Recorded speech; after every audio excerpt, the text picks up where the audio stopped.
La classification des articles, c'est le moteur de la gestion des stocks. On va organiser une classification des articles par entrepôt et par famille de produits. On va se mettre au maximum 4 familles de produits. Dans notre famille de produits, quand on va faire la classification, on va d'abord identifier nos pièces avec des caractéristiques spéciales. On va identifier nos pièces obsolètes. Alors, les pièces qu'on ne veut plus garder en stock. Alors, s'ils sont identifiés comme O pour obsolète, on ne fera pas d'achat dessus et on va aller de l'avant avec nos opérations. On a ensuite les classes S. La classe S est réservée pour les articles critiques.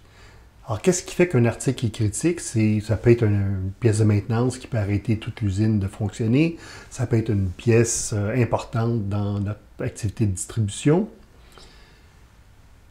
On a des articles non-stock. Alors, c'est les articles X.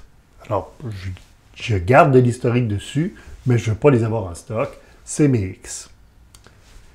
Certains clients ont des articles réparables, des pièces qu'on va réparer. On va les identifier avec la classe R. Dans tous les cas, les clients ont des articles nouveaux. Alors, j'ai moins d'1 an d'historique sur ces articles-là.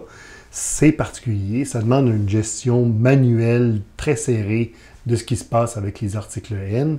Alors, c'est la dernière classe spéciale qu'on aura. Ensuite, on va pouvoir procéder avec la logique de M. Pareto et faire un ABC.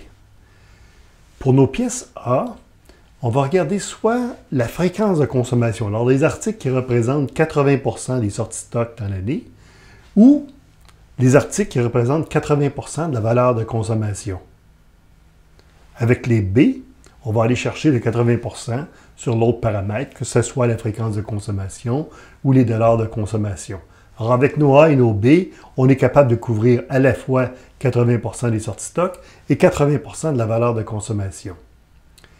Les C vont nous amener à 95% du nombre de sorties stock. Les D vont faire le dernier 5%, et les articles qui n'ont pas eu de consommation dans l'année, on va les identifier avec la classe E.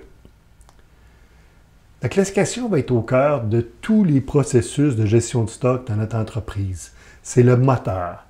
Et c'est ça qui supporte tous les différents rapports à l'intérieur d'IMAF.